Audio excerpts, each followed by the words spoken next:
നമസ്കാരം. വിഷൻ 24 വാർത്തകളിലേക്ക് സ്വാഗതം.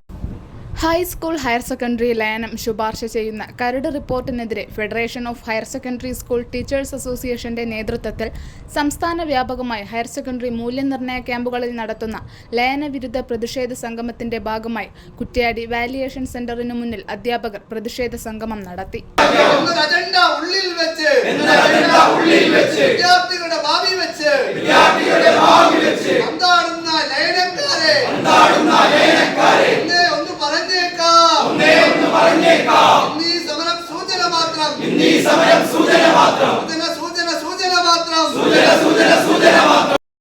കോർഡിനേറ്റർ KT അബ്ദുൽ ലത്തീഫ് ഉദ്ഘാടനം ചെയ്തു. കേരളത്തിലെ പൊതുവിദ്യാഭ്യാസ മേഖല മുഴുവൻ നിയമന നിരോധനവും അതുപോലെ തന്നെ നിലവിലുള്ള ആളുകളെ അസ്വസ്ഥപ്പെടുത്തുവാനും അവർക്ക് ആനുകൂല്യങ്ങൾ നിഷേധിക്കുന്നതിലും നമ്പർ 1 സ്റ്റേറ്റ് ആയിട്ട് കേരളം മാറിയിരിക്കുന്നു. പിണറായി വിജയന്റെ സർക്കാർ മാറിയിരിക്കുന്നു എന്നുള്ളതിന് ഒരുപാട് ഉദാഹരണങ്ങളുണ്ട്. ഇവരുടെ കാദർ കമ്മിറ്റി റിപ്പോർട്ടിന്റെ അടിസ്ഥാനത്തിൽ ഇവര് കോർ കമ്മിറ്റി റിപ്പോർട്ട് ഉണ്ടാക്കി. ആ റിപ്പോർട്ടിന്റെ അടിസ്ഥാനത്തിൽ സെക്കൻഡറി ഹയർ സെക്കൻഡറി ലയനം നടത്താൻ പോവുകയാണ് എന്ന് പറയുന്നു. ഇവര് നടത്തുമ്പോൾ എന്തൊക്കെയാണ് ഇതിൽ എഴുതി വെച്ചിരിക്കുന്നത്?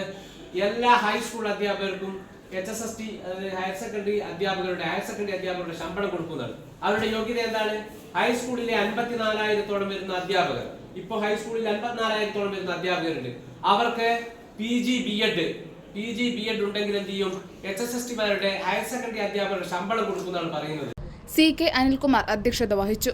ഷമീം അഹമ്മദ്, അരുൺ തോമസ്, അൻവർ അടുക്കത്ത്, KM ഷാമിൽ, സുനിൽ കുമാർ, മനോജ് കുമാർ, KC അബ്ദുൾ റസാഖ്, അബ്ദുൾ അസീസ്, സവാദ് പൂമുഖം, Abdul Jaleel, Shimna, PM Sheeba, N Basheer, Jamal Kadameri എന്നിവർ സംസാരിച്ചു.